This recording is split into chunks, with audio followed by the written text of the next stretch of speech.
नमस्कार, जर्मन सीखिए हिंदी में के नेक्स्ट एपिसोड में आपका स्वागत है। आज हम सिर्फ 10 नए वर्ड सीखने वाले हैं। कितने? सिर्फ 10। और उन 10 वर्ड के साथ हम नए 10 कंजंक्शन सीखने वाले हैं।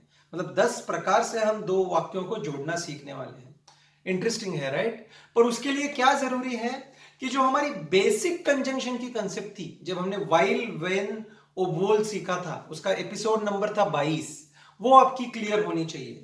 अगर नहीं है तो वो देख के आओ, क्योंकि अगर वो क्लियर है तो आज हमको सिर्फ 10 नए वर्ड सीखने हैं। मतलब क्या कि बाबा जैसे हमने वहां पे सीखा था, I drink tea because I like T.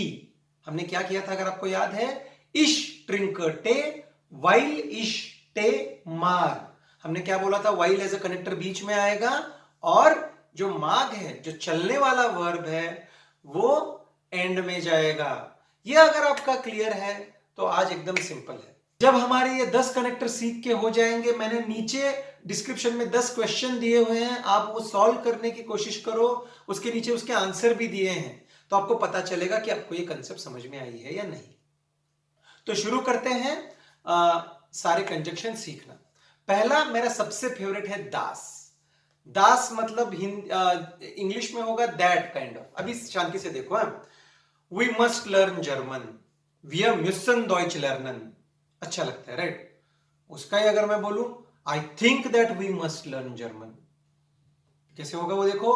ich denke, that क्या था? das, ich denke das, wir Deutsch lernen müssen। müssen and में क्यों गया? क्योंकि वो सेकंड पोजीशन वाला चलने वाला वर्ब था, वाइल से आपको याद है। ich denke das, wir Deutsch lernen müssen।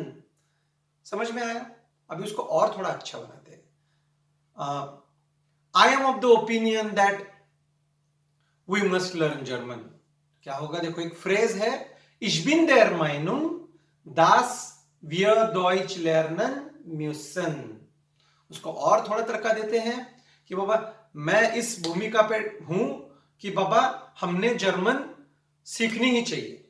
ich stehe auf dem Standpunkt, dass wir Deutsch lernen müssen। तो देखो ये दास ना एकदम बहुत अच्छा कनेक्टर है। उसके साथ आप क्या कर सकते हो पता है क्या? ये सारे जो शुरुआत के हैं, आई think that, ich denke das, ich bin der Meinung das, ich stehe auf dem Standpunkt das, ये आप लगा सकते हो और उससे आपका जो सेंटेंस है वो एकदम अलग लेवल का हो जाता है। ये आपको स्पेशली एग्जाम्स में बहुत काम आएगा। और बेसिक वर्किंग एकदम सिंपल है, दास इज दैट, वर्ब जो चलने वाला था वो एंड में जाएगा। करना कुछ भी नहीं है, पर सेंटेंस एकदम हाई लेवल लगने लगता है। सिमिलरली जब आप यस नो क्वेश्चन पूछते हो, यस नो क्वेश्चन मतलब क्या? मार्क बर्लिन में है क्या? Is mark in Berlin, is mark in Berlin German में कैसे होगा? East mark in Berlin. Clear है? अभी इसको हम थोड़ा सा एकदम ब्यूटीफाई करते हैं। I want to know if Mark is in Berlin. अभी देखो इंग्लिश में हमने क्या किया? हमने इफ लगाया। तो ये इफ क्यों लगाया? क्योंकि वो इनडायरेक्ट स्पीच था। कभी वेदर भी बोलते हैं, I want to know whether Mark is in Berlin. German में उसके लिए है ओब। ओब तो क्या होगा देखो, इश möchte wissen ob mark in Berlin east. East सिर्फ एंड में गया, एकदम सिंपल है, राइट? ओब, ओब मतलब क्या? इफ या वेदर, जो इनडायरेक्ट स्पीच के लिए इंग्लिश में यूज करते थे वो। समझे?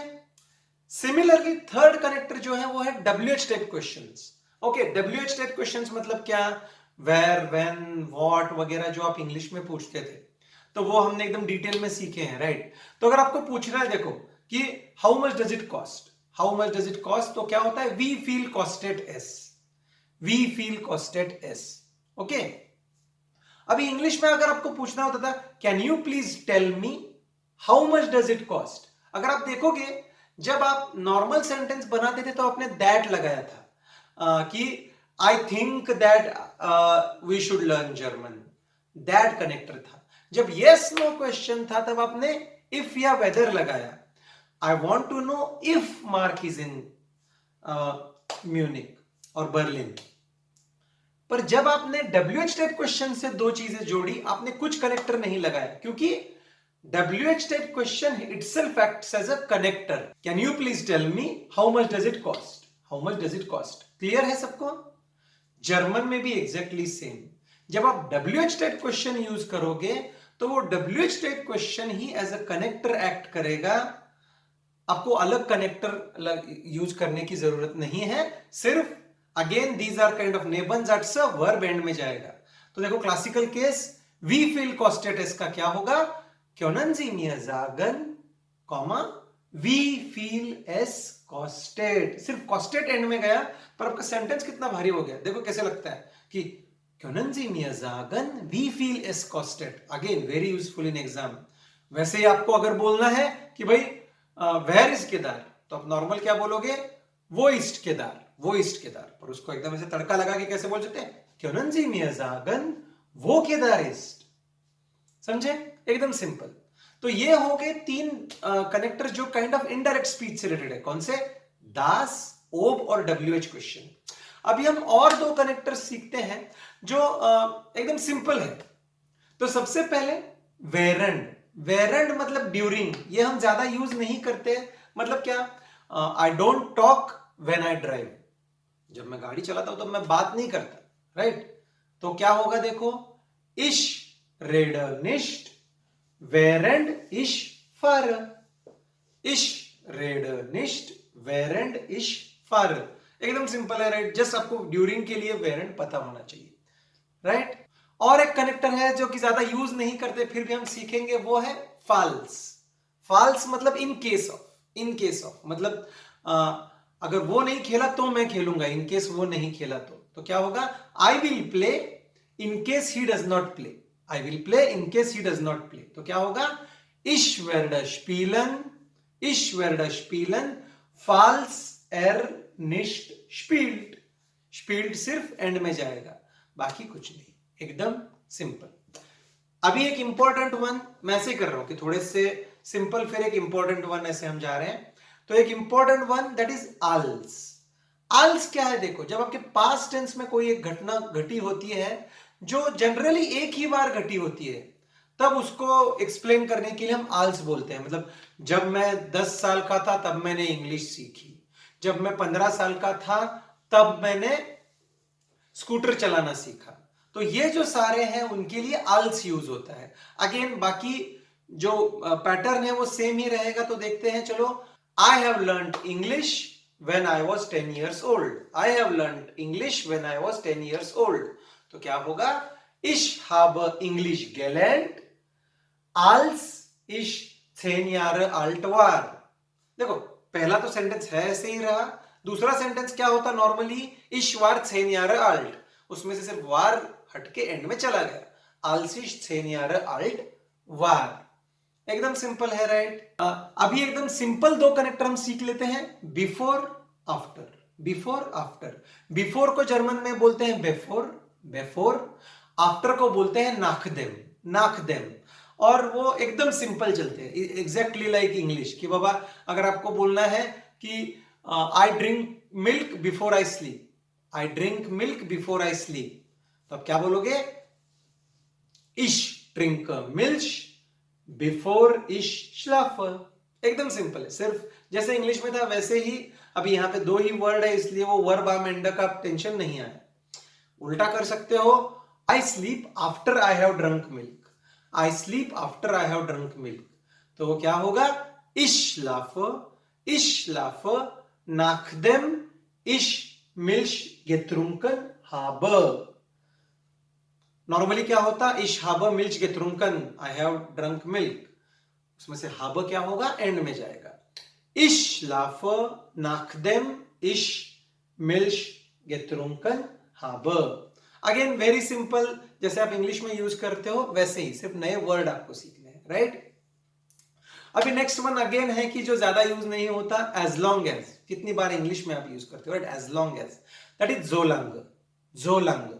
तो वो कैसे वर्क होता है, देखो कि भाई I will play as long as he plays, I will play as long as he plays. तो क्या होगा, ich werde spielen solange er spielt। मतलब इसका थोड़ा सा कॉमेडी अगर आपको करना है तो देखो आपको शोले का वो डायलॉग याद होगा, जब तक तुम्हारे पैर चलेंगे तब तक उसकी सांसें चलेंगी, right. So what does basically it means कि बाबा जब तक as long as you dance he will live, right, he will live as long as you dance. तो तो क्या होगा? erlebt so lange du tanzt, erlebt so lange du tanzt। Okay, अभी हम लास्ट वन देखते हैं जो अगेन इंपॉर्टेंट है, इसलिए हमने दास जो बहुत इंपॉर्टेंट था उससे स्टार्ट किया। अभी हम दामिट इज सो दैट, ये भी इंपॉर्टेंट है, इससे हम एंड करेंगे। सो दैट मतलब क्या है, या फिर दामिट क्या बोलता है कि भाई तुम्हारा उद्देश्य बताता है। मतलब फॉर एग्जाम्पल, मैं फल और सब्जियां खाता हूं जिससे कि सो दैट कि मैं हेल्दी रहूं। I eat fruits and vegetables so that I remain healthy. तो क्या होगा देखो, एकदम normally, Ich esse Obst und Gemüse, damit ich gesund bleiben kann. Damit ich gesund bleiben kann. Again, gesund bleiben is stay healthy. कान end में गया क्योंकि ये उस टाइप का कनेक्टर है। एकदम सिंपल है। हमने टोटल 10 टाइप के कनेक्टर सीखे हैं अभी। कुछ भी नहीं है इसमें। अगर आपको while यूज करना आता था तो आपने सिर्फ 10 नए वर्ड सीखे हैं, सिर्फ वर्ब आर्म एंड में गया है। क्लियर है? अभी देखो, जब आपको अगर याद होगा वहां पे भी हमने बोला था कि कभी कभी हम ऐसे भी बोल सकते हैं कि भाई वाइल इश टेमाग त्रिंक इश टे। आप वाइल का जो क्लॉज है वो पहले ला सकते हो। तो उसमें हमने क्या किया था, देखो पूरा वाइल का क्लॉज पहले लाया, पर वो जो पहले लाया हुआ clause it becomes first position, इसीलिए मेन इसमें सेकंड पोजीशन पे क्या आया?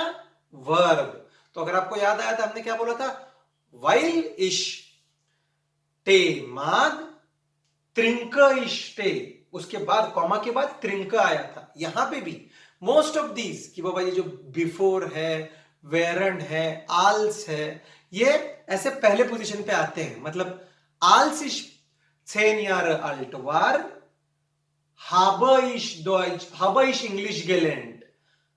कॉमा के बाद habe आया क्योंकि पहली चीज as a first position work करती है, सेकंड पोजीशन पे habe। Während ich fahre, rede ich nicht। rede ich nicht। Clear है? या फिर before ich schlafe, trinke ich Milch। trinke ich Milch। याद क्या रखना, वर्ब के बाद वर्ब ही आ क्यों आ रहा है कि भाई पहला जो क्लॉज है वो as a first position act कर रहा है। एकदम सिंपल है, राइट? अगर आपकी बेसिक कंसेप्ट क्लियर थी तो आज हमने सिर्फ 10 नए वर्ड सीखे और हमने 10 तरह से सेंटेंसेस को जोड़ना सीखा है। अभी इसके नीचे डिस्क्रिप्शन में मैंने और 10 सेंटेंसेस दिए हैं, आप वो सॉल्व करने की कोशिश करो। आंसर्स भी उसके नीचे दिए हैं, तो आपको पता चलेगा कि आपकी कंसेप्ट कितने क्लियर हैं। मुझे आशा है कि आपको ये कंसेप्ट समझ में आई होगी। हम मिलते हैं नेक्स्ट एपिसोड में। धन्यवाद।